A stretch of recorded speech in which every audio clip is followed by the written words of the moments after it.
సార్వత్రిక ఎన్నికల్లో మళ్ళీ కష్టపడి పనిచేసినటువంటి వైఎస్ఆర్ కాంగ్రెస్ పార్టీ నాయకులకి, కార్యకర్తలకి, అభిమానులకి అందరికి కూడా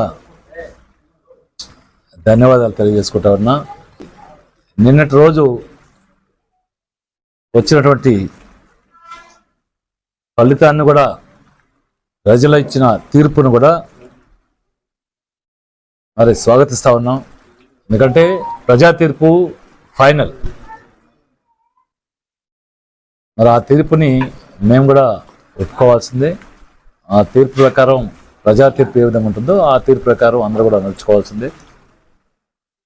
మరి గత 10 సంవత్సరాలుగా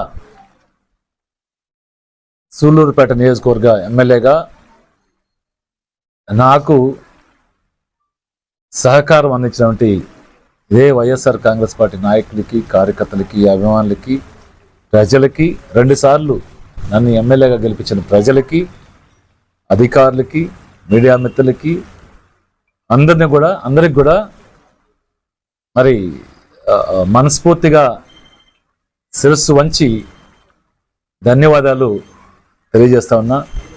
మొదటి 5 సంవత్సరాలు ప్రతిపక్ష ఎమ్మెల్యేగా నా వంతు పాత్ర నేను పోషించా. ప్రజా సమస్యల పట్ల ఎప్పుడు ప్రజలకు అండగా ఉండేదానికి, సమస్యల్ని ప్రభుత్వం దృష్టికి తీసుకెళ్లేదానికి, ఆ సమస్యల సాధన కొరకు అనేక పోరాటాలు చేశాం. ప్రజలకి అండగా ఉన్నాం. మరి ఆ సమయంలో మీడియా ఇచ్చిన సపోర్ట్ కూడా చాలా గొప్పగా ఉంది. మరి అందుకే 2019లో మళ్ళీ ఈ రాష్ట్రంలో జగన్మోహన్ గారికి, వారితో పాటు నాకు కూడా మరి అవకాశం ఇచ్చారు. ప్రభుత్వంలోకి వచ్చాం. ఈ రాష్ట్ర ముఖ్యమంత్రిగా జగన్మోహన్ రెడ్డి గారు అనేక కార్యక్రమాలు, ప్రజారంజక పాలన అందించారు. మరి ప్రజలు మాకు ఈరోజు అధికారం ఇవ్వలేదు. ప్రజా తీర్పు వేరే విధంగా ఉంది. మరి దానికి ఎందుకు ఇలా జరిగిందో మేము కూడా బేరీజ్ వేసుకుంటాం.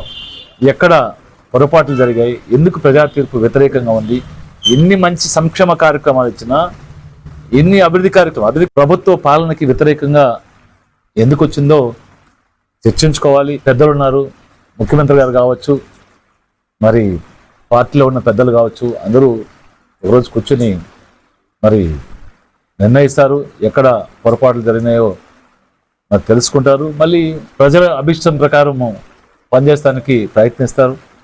వారితో పాటు ప్రజలకి అండగా ఉంటామని, ఏ తీర్పు ఇచ్చినా ఇది ప్రజా తీర్పుని శిరసావహిస్తాం. ఆయన కూడా పేదవాడికి కష్టం వస్తే పేదవాడి కొరకు మరి వారికి అండగా ఉండడానికి ఎప్పుడూ సిద్ధంగా ఉంటామని మా నాయకుడు చెప్పారు. మా నాయకుడి మాట ప్రకారం మేము కూడా ప్రజాక్షేత్రంలోనే ప్రజలకి అందుబాటులో ఉంటూ మరి ప్రజా సమస్యల్ని ప్రభుత్వం దృష్టికి తీసుకెళ్ళి వాటి పరిష్కారం చేసేదానికి మా వంతు ప్రయత్నం ఖచ్చితంగా చేస్తాం.